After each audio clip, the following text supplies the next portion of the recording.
समधन निकली सहेली।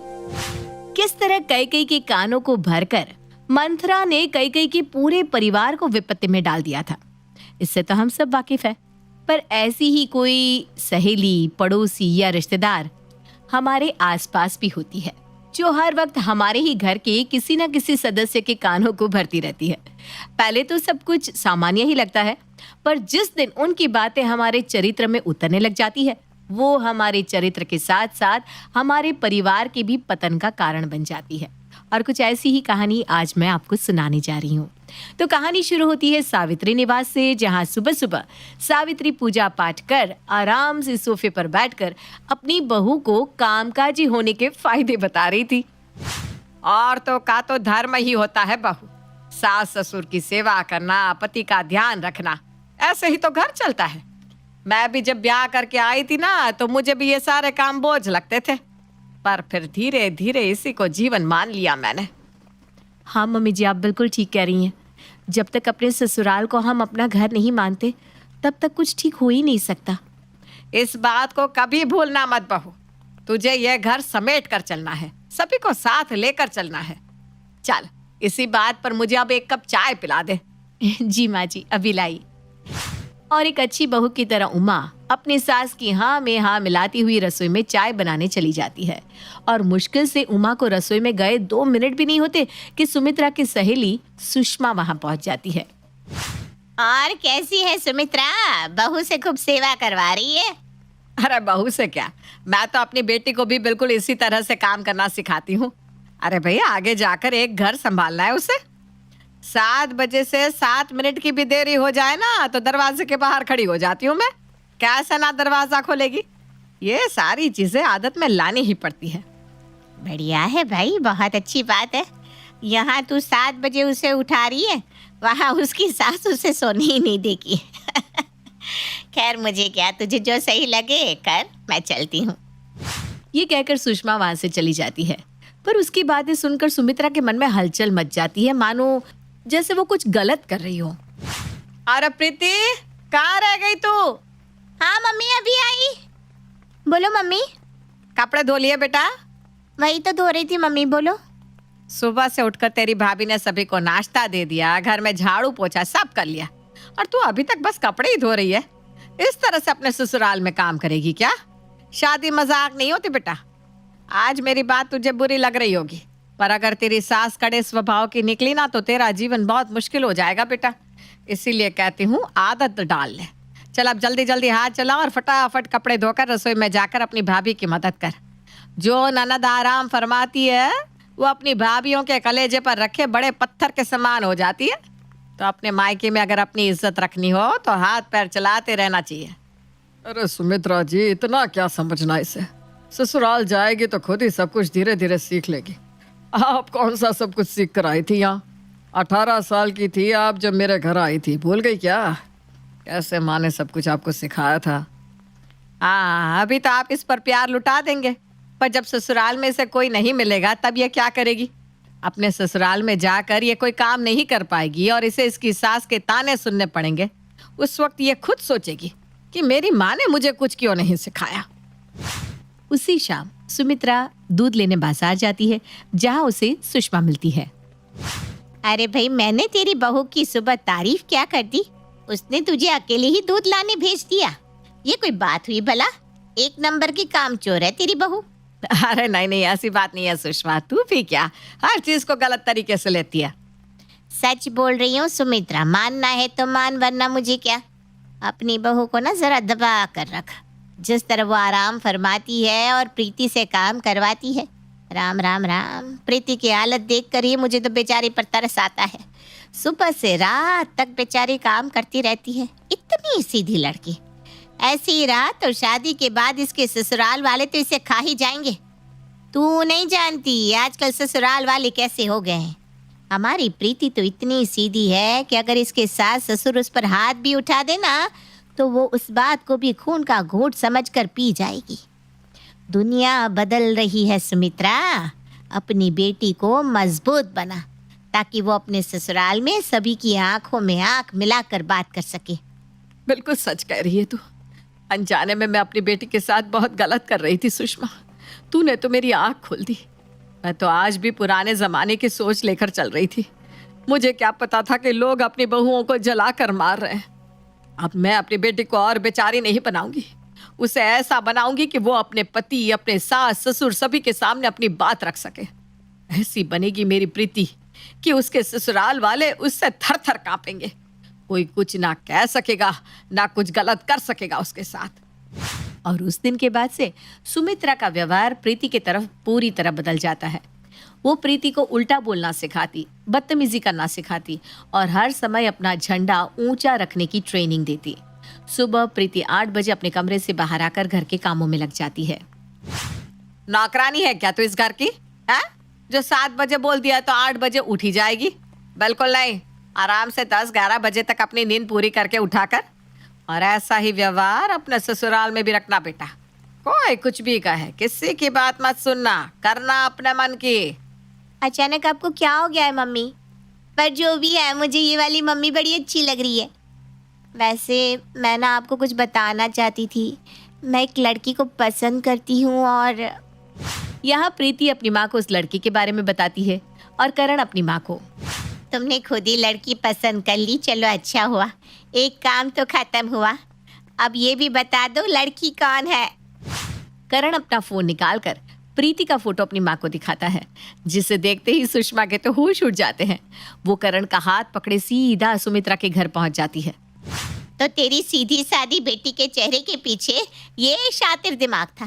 फंसाया भी तो मेरा बेटा, अरे और किसी को फंसा लेती। ये क्या बोल रही है सुषमा तू? प्रीति ने तेरे बेटे को नहीं फंसाया। दोनों बच्चे एक दूसरे को बहुत पसंद करते हैं। अगर तुझे लग रहा है कि प्रीति ने करण को फंसाया है तो कह दे इसे कल से मेरी बेटी से बात ना करे।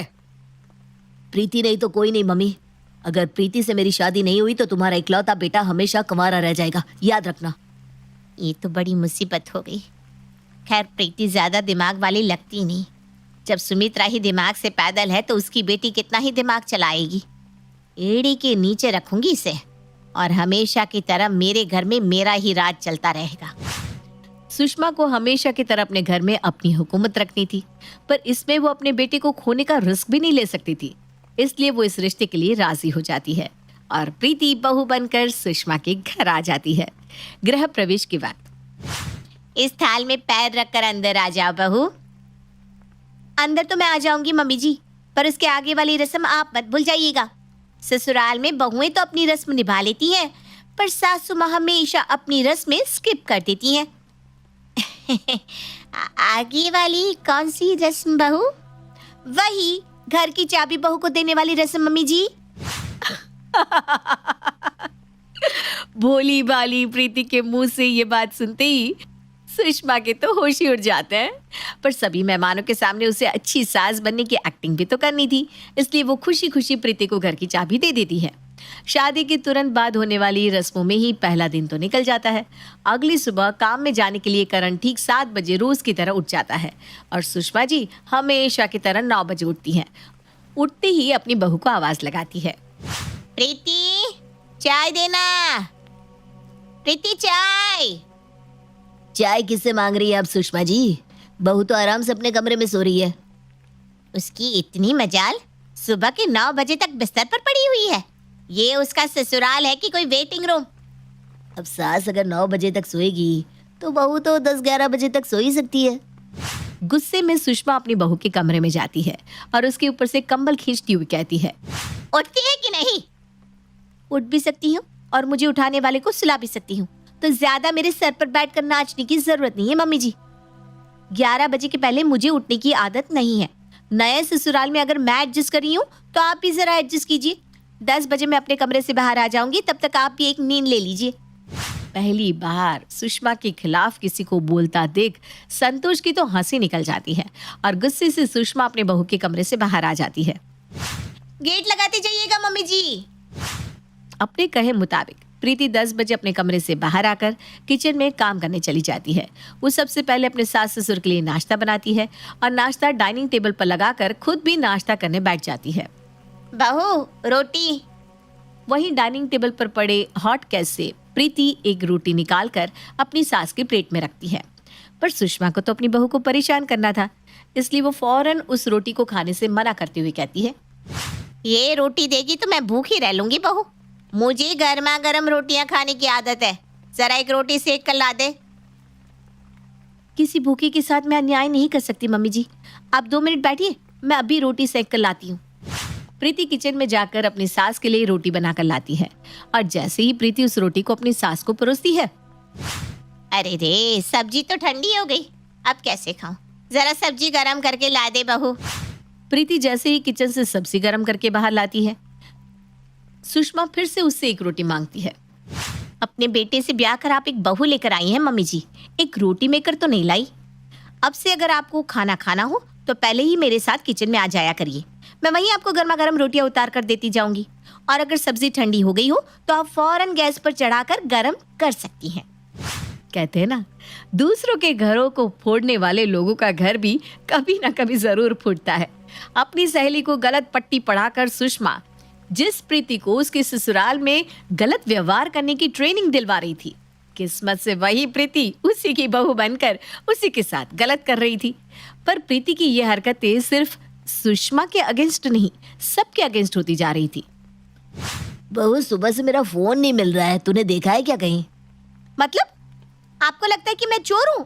अरे नहीं नहीं बहू, मैं तो बस पूछ रहा था, अगर तूने कहीं देखा हो तो बता दे। ये मम्मी जी आपको जो सिखा रही है ना पापा जी, मुझे अच्छे से पता है। फोन नहीं मिल रहा है से बात फोन मेरी बहू ने चुराया है, वहां तक कब आ जाएगा पता ही नहीं चलेगा।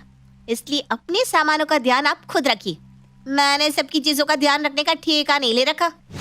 अपनी सास के साथ साथ प्रीति संतोष को तो खरी खोटी सुनाया ही करती थी, पर आजकल वो इसी लपेटे में अपने पति को भी लेने लगी थी। अब करण भी प्रीति से उखड़ा उखड़ा रहने लगा था। एक रात डिनर के टाइम के बाद करण अपने ऑफिस से घर पहुंचता है। प्रीति, मेरा खाना लगा दो।